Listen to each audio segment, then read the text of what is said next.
What up, sluts? Primus 2022 here, bringing you another episode of Primus Plays Katawa Shoujo. Last episode, we got a letter from Iwanako, I think. I'm not sure.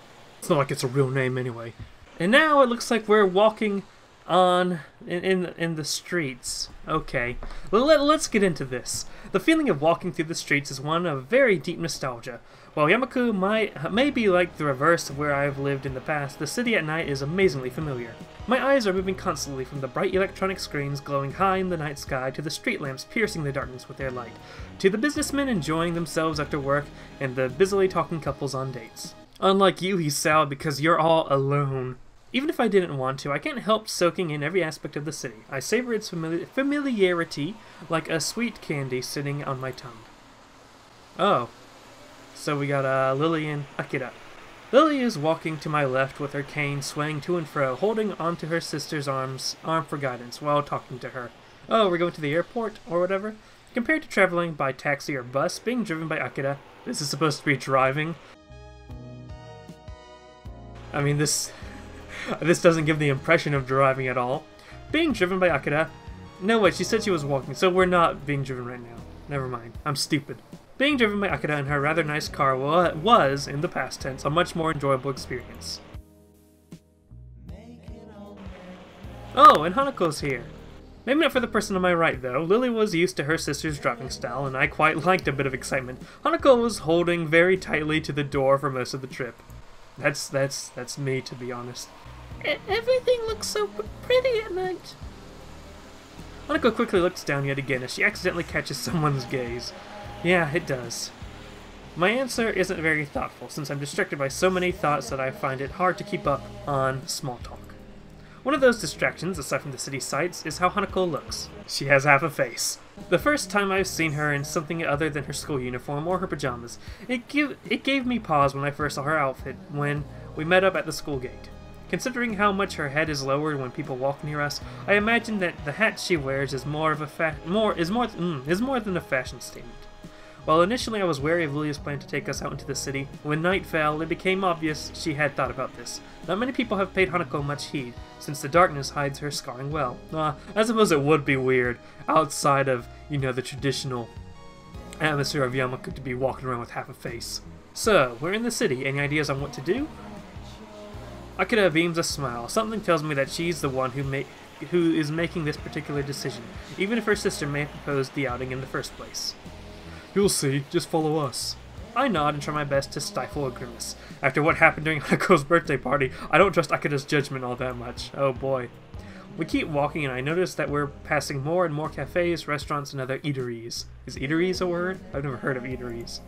Every once in a while, a drunken man in a suit comes out of a bar, usually being supported by another, but for the most part, the customers around this part of the city look young and fashionable. Different kinds of music come and go as we pass by each business. The Discord, don't forget to join the Primus 2022 Discord server, created by the overlap should be grating, but it reminds me so strongly of the times I spent in the city with my old friends that I don't mind.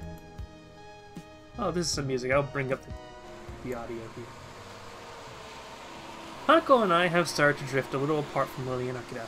That comes to a stop when I hear a soft thud from beside me. Jesus Christ, sorry! By the time she rights herself from her apologetic bow, the middle-aged businessman she bumped into is walking away after mumbling a half-hearted apology. Hanako looks a little off-put by the experience, and she quickly skips ahead to match my pace. I notice her head hanging low once more. She probably bumped into him because she was looking downwards and not where she was going. I step to the side a little and put on one hand on her far shoulder, drawing her closer. Hisao? It's okay, you can walk closer to me if you want. Hanako hesitates, but eventually nods in assent. After a couple of times when I thought we had arrived at Akira's destination, we reach our target, and now we have mumbling with lower the volume. By now we're below the elevated walkways and past the most garish and brightly lit places. Where are you taking us, Akira? To your drug dealing facility? Do people call them drug dealing facilities? I'm a bit surprised. The average age of those around us is distinctly older, and the smell of cigarette smoke is pretty thick. The area is far from seedy, though, and it's a little amusing to see Lily's reaction to the smell of the smoke. While it's masked by the low talking of those around us, jazz music can be heard emanating from inside. Looking up at the dimly lit sign, it becomes obvious why. A jazz club. I have to admit, this isn't what I expected. Lily gives an amused snort and a smile. Okay. Somehow I feel I should have known it, Akira. As we talk outside, I notice more and more odd sideways glances directed our way. People awkwardly catch themselves staring and look away, but that just makes it more obvious. I had noticed this occasionally when we were walking, but it's more pronounced now. I've never experienced anything like that in my life. An average-looking Japanese teenage guy, because that's how all visual novel protagonists are. You know, they say, I'm the average-looking Japanese guy, but then you don't necessarily have all the traits there. Just a little taller than normal. Isn't the type to draw attention without making an effort.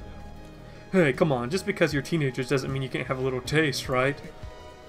Well, I don't really mind the music if that's what you mean. I don't mind it either. She's only just managing to force the words out. It contrasts heavily to when we're alone in Yamaku. It disappoints me a little that she's so highly strung for what's supposed to be a good time out on the town. It's hard to read Hanako's face as she keeps looking downwards. It's little wonder if she doesn't often come out into the city because of this, and it makes me a little thankful that my own scarring is easily hidden. Lily has a similar way of attracting people's gazes, but the reason for it is clearly different. She hardly looks like a native, and the same can be said for her sister. That much is far more noticeable than her blindness from a distance. She may not be able to see this for herself, but I have little doubt she can hear the odd whispered phrase from people who think they're out of earshot. Be that as it may, she doesn't seem to show any sign of either annoyance or pleasure at the attention. Akira is still confident as ever, though. Flashing a smile, she strides in with Lily by her side, and the two of us following behind. I had expected my eyes to need adjusting to the light inside, but it's not much brighter than outside. The music we'd heard is clearer now, mixed in with the sounds of glasses moving on the tables and the counter, and the husky chatter of the patrons. Looking to my right reveals the music source, a jazz group, playing beyond some tables. The patrons seem to be mostly men, and though there's a handful of women, nobody looks under 30, aside from us, of course. It feels a little like we've stepped into the 1920s, and the atmosphere is quite agreeable. I'm not completely comfortable simply because of my age, but were I older, I would probably feel quite at home. Hanako seems a little bit more relaxed now, probably due to nobody looking at her. Everybody's talking between themselves, drinking, or watching the band. Akira casually takes a seat at the counter without even glancing around. She's probably come here before. Lily retracts her cane, feeling out the bar stool on the edge of the counter before taking a seat beside her. The bartender takes a brief break from polishing a glass to watch her before putting it down and coming over. Oh, I need a bartender voice. Good evening, ladies. What will it be? I don't know what that voice is. Just a scotch, thanks. Lily? May I have a glass of Oh boy, a black-suited elbow hits her side sharply. Orange juice, please. Oh, that was probably... Oh. It's, champagne, okay. Gotcha. Orange juice, please? No problem, coming right up. I guess that's pseudo-Russian. The bartender starts to pour their drinks. A couple of seconds pass before Akira suddenly remembers that Hanako and I are indeed here, and turns around to us. You two want anything, or are you just gonna stand there? Hanako seems to be getting a bit restless. No matter where we're going to seat ourselves, there's going to be people right next to her, and I don't think she looks convincingly older than 20, unlike Lily. Looking around, because that's the face of someone getting, what's the word?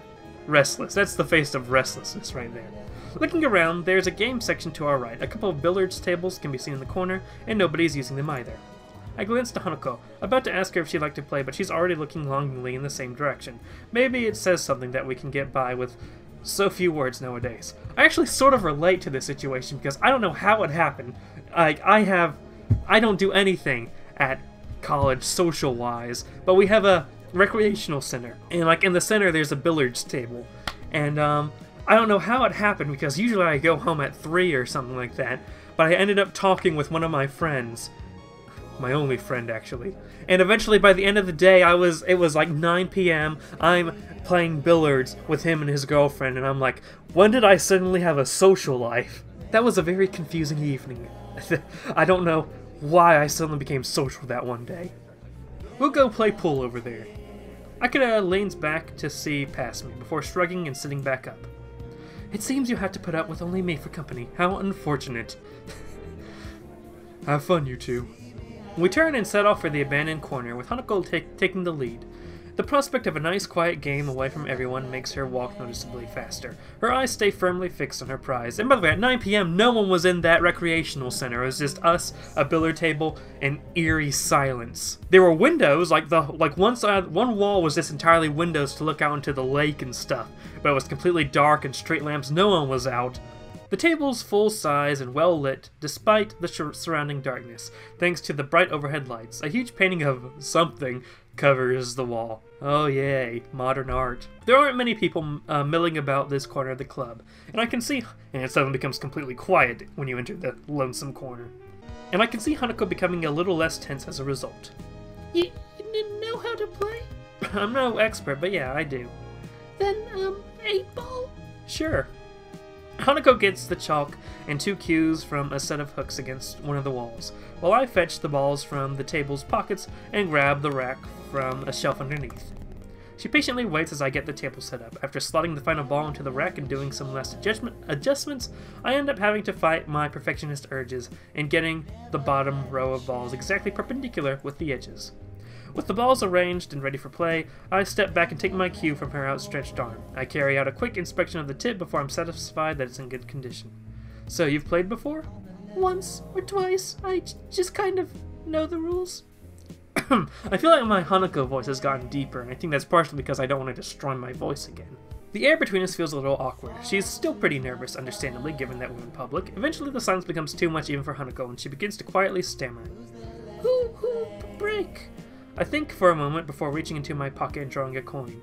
I'll take heads, your tails. After a nod of agreement from Hanako, I flick the coin up in the air, catch it, and flip it over onto the back of my left hand. Looks like it looks like it's you that gets to break. Oh hey, we have a CG here. Hanako nods again before taking up a position at the end of the table. She's not usually quiet around me, but I'm not wholly sure if it's because of the tidbit of information about her past that slipped out moments ago. What was with that swoosh thing? The cue comes back in a practiced gesture before smacking dead into the center of the cue ball with a thud. The white ball skates across the smooth green expanse before smashing into the carefully arranged balls at the other end. Balls skitter across the table at high speed. The break was good, with the balls being nicely distributed around the table. My eyes are already flicking from one to another to pick out the easiest candidates to pocket. Hanako retreats from the side and I take my shot. Well done. It's only after Hanako says that I realize the ball I was shooting at was sunk. I look at her and notice a small smile on her face. It's nice how playing games seems to loosen her up a little. Guess I'm stripes then. I take a step back and let her take the next shot, but she doesn't advance to the table. Rather, she looks down a little and rubs her arm. By now I can identify this as one of her gestures that means she wants to say something but isn't sure enough of herself to do it. What's up? It's just, you had a nice smile. Do you like playing this? I sigh and lean back against the table. I like playing, yeah. I think I was smiling because it's really nostalgic, though. Hanako tilts her head quizzically. Me and my friends used to play pool in the game center near where we lived pretty often, and at night too. Wouldn't your parents? My parents both worked, so they didn't mind me not being in the house. I stayed on top of schoolwork pretty easily as well, so there was plenty of time to do other stuff at night. Our conversation dies down with Hanako timidity getting the better of her. Oh, timidity getting the better. There we go. I can read. In response, I get off the table and let her take her turn shooting. There aren't many solids and easy positions, so Hanako bends down and takes a while to line herself up properly. Hanako's expression is the same as when we play chess, a relaxed but focused concentration. Athletes sometimes talk about getting into a zone where nothing unnecessarily enters their mind, and I wonder if that's something she can do. Her posture is good, better than mine, to be sure. It's very close to a textbook method of playing, whereas I tend to contort myself into whatever position I feel is most natural for the shot I'm taking. She lines up the cue. The cue comes back, and she does a couple practice movements to make sure she's lined up correctly. Hanako takes games so seriously. It's the only real hobby I know she has, outside of reading. It feels good to be able... Well, you know, she sings sometimes, apparently. It feels good to be able to share this kind of experience with her. She takes the shot after careful consideration, and the cue ball zooms off towards a ball sitting at a slightly awkward angle near a corner. Hanako's careful preparation pays off as the cue ball hits and sends the ball rolling towards the corner pocket. For a moment it looks like it'll stop just on the lip of the hole, but it eventually tilts just enough to drop it. Man, that was a hard shot. If you can pull that off, I don't think I have much hope. I'm not that good. It's not just a shot, though. Even when lining it up, you looked really serious. You're like this with chess, too. The praise makes her a little flustered. She sets the cue against the table and stands, turning to me. I just like those kinds of things. Her fingers are twisting and turning lightly. You know what? I'm gonna give it my all. I'm gonna try to make this the Hanako voice I used to give. When I was in the orphanage, I just kept doing the things I liked before. Was that it? I don't know. I can't. Usually I only hear these things once I'm editing. I want to die. If I played games with others, then that was enough for the helpers there, so... I never thought about it that way. Staff at an orphanage would naturally want to have everyone socialize at least a little. If it's okay for me to ask, what was it like for you at the orphanage? Why do you want to know? I've touched a nerve, but the fact that she responded at all shows there's at least a chance she'll answer my question. Before, she likely would have shrunk away from it without a word. I'll tell you, but... But? Could you tell me who Iwanako is? Oh, boy. Iwanako? Oh, the letter. I wonder how long she's been waiting for the right opportunity to ask me this. I'm surprised, but don't hesitate. Sharing information is naturally a matter of give and take. She's someone I used to like. Her nervousness subsided, at least for the time it took to ask. Her curiosity is getting the better of her, and I feel a bit uncomfortable to be questioned on this, of all matters. There's no way I could spill out all my feelings about Iwanako here. I don't even know myself what my feelings regarding her are, even after talking to Yuko earlier, and I want to avoid the subject around Hanako. Hanako doesn't look very overly satisfied with the awkward ending to the discussion, but thinks better of continuing it. She was only just managing to ask me in the first place without knowing that I wouldn't want to talk about it. I moved to finally take my own shot. The lack of talking between us is filled by the chatter of the other patrons and the band at the other end of the club, the patrons that were quiet until now. Spying a shot that doesn't look too difficult, I try and shoot for it. The cue ball taps the ball and the trajectory is about right, but I put in too much power. It grazes the corner of the hole and moves off to the side, just skirting the pocket. I grit my teeth a little. I was pretty good at this game, and it's frustrating to have deteriorated so much. I step back and let Hanako take her turn, glancing towards the counter where Lily and Akira are sitting. They are talking busily between themselves and seems to be having a good time. I turn back to Hanako as she takes her shot. With the same face as before, she lines herself up and sharply pushes the cue. Just as before, she sinks the ball she was aiming for. It drops into the side pocket more cleanly than her last, though. It looks as if she's getting a bit more into the groove of the game. Nicely done. She hesitates for a moment and begins to address me without turning her head. The orphanage was nice. It felt a bit like Yamaku does, and the staff was really kind. But as the years went on, I realized something. I was different. You had half a face, that's for a start. It feels strange to hear her speak so candidly about herself. She's audibly forcing the words out. It reminds me of when she insisted she tell me about the fire. Hanako must feel that she has to tell me of such things, if I'm willing to tell her about my own past. Her grip on the cue tightens as she continues to speak. Most of the children there were up for adoption just like I was, but unlike me, they gradually left, one by one. By the time I went to Yamaku, I was among the oldest children there. For a while, I helped with some of the younger children, but eventually... I lay a hand on her shoulder. She's forcing herself by now. It's okay. She looks mildly surprised for a moment, but then nods before setting down her cue and turning towards me. Do you really think so? Yeah, I think so. Even when Lily's away, I'll be around to protect you, right? Hanako looks at me for a long time, and I'm taken a bit off guard. Her expression hasn't changed from before, still looking somewhat maudlin. And silences between us aren't unusual. I think it's the fact that she's holding such a prolonged eye contact that makes me feel a bit odd. It feels as if she's judging me. It's a very strange, vaguely comfortable feeling. Hanako? I understand. Thank you. She smiles and looks away a little, but it feels stifled. I can't English, guys. Hanako isn't very good at faking emotions, and this is no exception. I move to the table and take my turn to try to distract myself, but it doesn't seem to work. Does she think I'm not up to the task of helping her? Is she disappointed in me? Maybe you don't need to, though, Hisao. I'm probably overthinking this. While her silences are just an accepted fact of life by now, sometimes I do wish she'd speak more. With a thud, I send the white sphere careening down to the table into my target. Ah! Hanako sees what's happening just as I do. The ball hits hard, with the striped ball I'd intended to sink veering off towards the 8 ball. Sure enough, as both Hanako and I look on and bite our lips, they connect and the black ball rolls leisurely into a corner pocket. All I can do is sigh. It looks like Hanako's smiling again though, so maybe it wasn't for naught. That was an awful shot. You win. It seems I'm getting pretty rusty after all this time. Hanako bends down and begins to shoot the remaining balls into the closest pockets. I almost ask if we could play another game, but a quick check of my watch confirms that the night is getting pretty late. Lily and Akira appear to be still drinking at the counter. Seems like we'll have to drag them away. Isao. I turn back to Hanako, who is still looking over the pool table shooting balls. Her voice sounds different from before. I'm here for you as well. Ah, I suddenly find myself blushing. It's only natural that she'd respond this way, given what I said earlier, but it's still a shock to actually hear it. Just what is my relationship with this girl? I want to protect her and make her happy. I'm not really sure that's something like love, but I don't think these are the same kinds of feelings I have for Lily either. I feel sorry for her, having gone through so much in her life. Her parents died in a house fire, and she lived in an orphanage for much of her childhood. I can't even imagine that kind of life. But I feel there's so little I can do for her, especially now that Lily's going to be leaving the country. Hanako and I finish tidying up the table, cues, and pick up Lily and Akira on our way out of the club. It feels like something changed between Hanako and me. I can't quite place what it is, but Hanako is acting differently now. I feel like we're further apart, if anything. So, you enjoy yourselves? Hanako and I both nod and agree. The game was good, and we both did learn more about each other, so it's an honest answer. Lily appears to be a little distracted. Worried about the trip, Lily? She pauses before sighing and smiling weakly. A little. It means quite a bit. The comments earns her a clap on the shoulder from her sister. Hanako smiles back too. You'll be okay, Lily. I hope you can enjoy your time over there.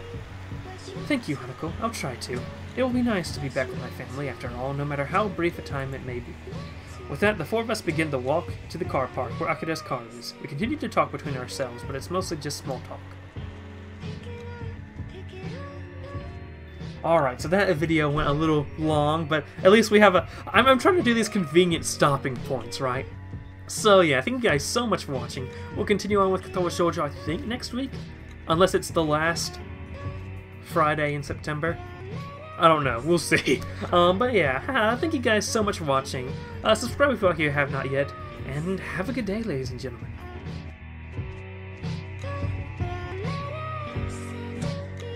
What